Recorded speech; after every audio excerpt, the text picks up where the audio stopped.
We're also hearing about some protests shaking up Iran over the nuclear program. And again, in a way, this kind of has to do with what we're dealing with here in the U.S. now that Maduro is on our soil.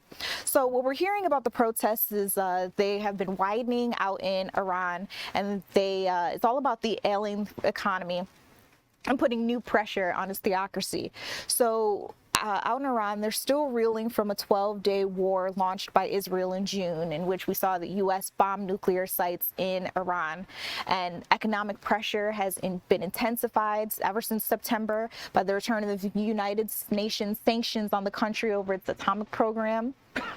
Meanwhile, Iran's self-described Axis of Resistance, a coalition of countries and militant groups that's been backed by Tehran, has been decimated in the years since the start of the Israel-Hamas war in 2023.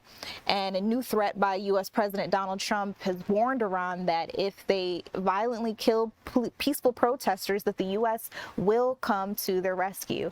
And that's just goes to show what we were talking about there. If you were listening into the press conference with us earlier, President Trump has said a couple of times now that what happened out in Venezuela should be a marker for some other countries, that if you do wrong, if you don't abide by some promises or some treaties or whatever else may have you, that the U.S. will come and fully enforce whatever it is that they're upset about.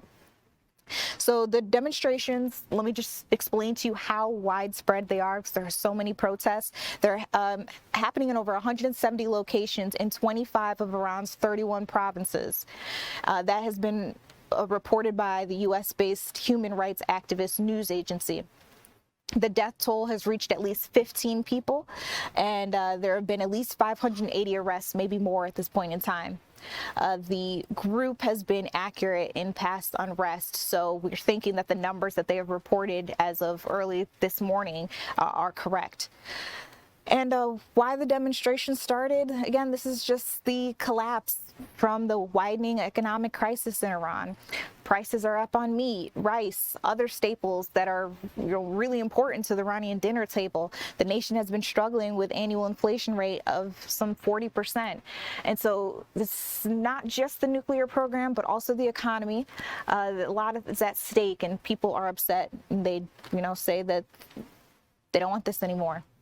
So we'll continue looking into that, and maybe even later on going into more detail on how the U.S. and Iran have been, boiling over recently, especially because we know that Iran has said that they have declared war on the U.S. and other Western countries.